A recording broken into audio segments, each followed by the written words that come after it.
Today's case isn't just about a violation, it's about a man on the edge, wrestling with addiction, housing instability, and mental health, all while standing before a judge who wants straight answers. Terrence Smith is facing a potential bond revocation, but his story goes far deeper than one bad test. What do you do when life hits you from all sides and the system asks you to keep it together? Stick around because this hearing unpacks raw admissions, emotional breakdowns, and a courtroom moment that'll leave you questioning where accountability ends and compassion begins. Hide the lead. There is a violation as well that should be in the file. Yeah. That's correct, Your Honor. Defense counsel, I did have a chance to discuss that. I told Mr. Turkis I wasn't sure if the court would want to move forward with the plea today. I'm not going to want to. Regarding the violation, there would be an admission, and with that admission, he has worked with CMH and gotten into additional programming. He was dropped off here today by my counselor, and he wants to continue to have negative tests, but obviously there's the positive test that just happened. Well, the problem that I have is that the last testing that he has, he's been unable, then he missed a sample on October 6th. I'll accept his admission, but then on October 6th, he's negative, but then he just comes back positive for cocaine. This is where it gets complicated.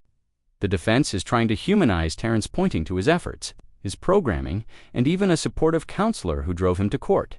But let's not ignore the elephant in the room: a positive cocaine test after several missed samples. The court's patience is wearing thin, and rightly so. Yet, we can't help but wonder, how often does the system truly account for mental health and addiction in these situations? What do you think? Is this accountability in action, or a system failing someone at their lowest? There was issues with his rent, and he's worked with his counselor, and he also wants to address the court. Go ahead. Well, I think go ahead. What do you want to tell me? as far as what I can tell you, to being bluntly honest, well, I had a eviction on my door because I had my son living with me. So after that, I got that fixed.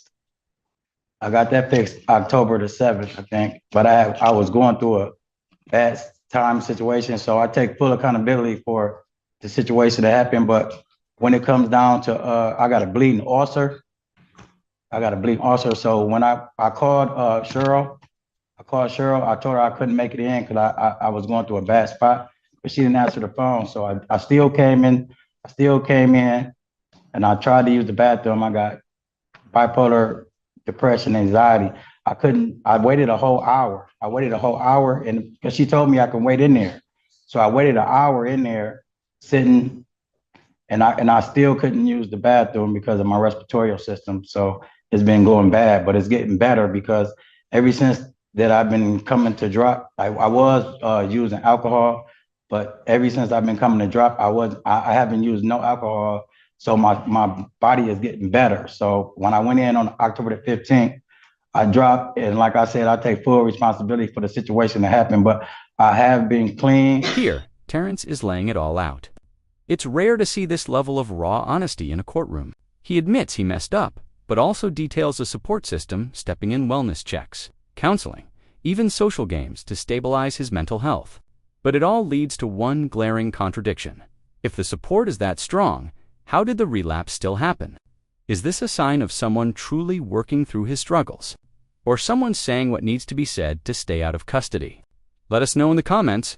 Are you buying this story? Clean, but I went through a rough patch, a little episode. So, I mean, I'm just being honest.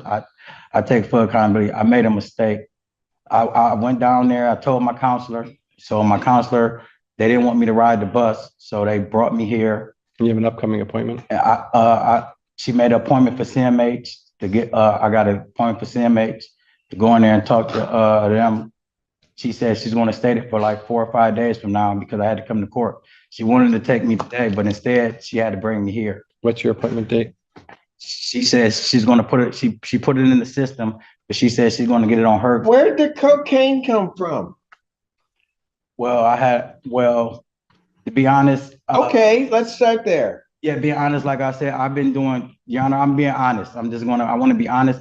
I've been doing fine. I picked up a little weight, like Miss Marilyn, my landlord, she said, you've been doing fine. But I just got into a bad spot in my life. And I'm just being honest. I just want to be honest. I don't want to lie to nobody. And then I made a mistake. I just made a mistake. But after that, I've been going down there talking to my counselor every day, and everything's going swell because they're keeping tabs on me. They do wellness checks at my house because of my bipolar. But what happened was I had got around, but I'm taking accountability, but I had just got around the wrong people when I went out and was hanging out. The one time I did hang out, and lately I'm an introvert, so I just be in the house. So I just got beside myself. I'm just being honest. But my counselor's been with me every day now, and I've been staying in the house, and she's taking me to community health, and everything's going well. Miss Marilyn, my landlord, she's been coming up checking on me, and everything's been going well. They take me to the grocery store. Your Honor, if I can just add in here, he had four negative tests. There were the two that you indicated, the refusals. He somewhat explained that he had a missed sample. He was negative, and then we had the relapse. So there's, other than the unable or refusing, he is testing negative. There was the most recent test that was positive.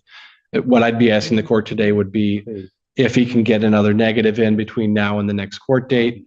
Obviously, that's a very good indication that he is telling the truth and he had a bad night with the positive test. But I went and told my counselor, and because I quit drinking alcohol, and like I said, I've been gaining weight. I've been doing everything good. And I went and told Miss Jenna and Miss Marilyn. And after that, they've been coming to check on me every single day. And I go downstairs, I play ping pong, dominoes, and they read books with me. And I've been doing everything right. And I called my mom. My mom said, dress nice and be honest to you because you're a good judge. So I just came here. And I'm just being honest. I don't want to lie. I know, but I still don't know where the cocaine came from. Are you hanging out around with people? I really don't never leave out the house. Can I be honest with you? Okay, my brother had a heart attack, right? This ain't about my brother though. My brother had a heart attack. So what happened was I ended up catching the bus on my way to go see him downtown in Arbor. On my way to go see him. Didn't make it to go see my brother when he came out of coma. Because I get downtown, like my mom don't let me ride the bus. I get downtown, see some guys I know. Before you know it, this the situation to end up. Boom, my mom called me, tell me get back home. I go home, and I've been in the house ever since. Besides just going to report, because I really don't never come out the house because after what happened to my brother when they killed my brother. So I really just don't like to be out the house. I got caught in a bad spot around the wrong people, and that won't happen again. I promise. I give you my word on that. All right, I'm done. I'm gonna revoke his bond. I'll adjourn it out to next week. Okay. And so I'll adjourn it out to the 30th, 2025. Maybe by that time you can give me a straight answer. I'm not gonna take his plea today. I'll hold on. No, I said I did wrong. Defendant is committed to the violation. Defendant's remanded. Southbound. We'll come back. Can you grab my jacket right there? Yep. I'll come and see you in custody. Thank you. You're There it is. The judge has had enough. Bond revoked. Case adjourned. Terrence Smith will be remanded until his next hearing on the 30th. This wasn't just a legal breakdown. It was a human one.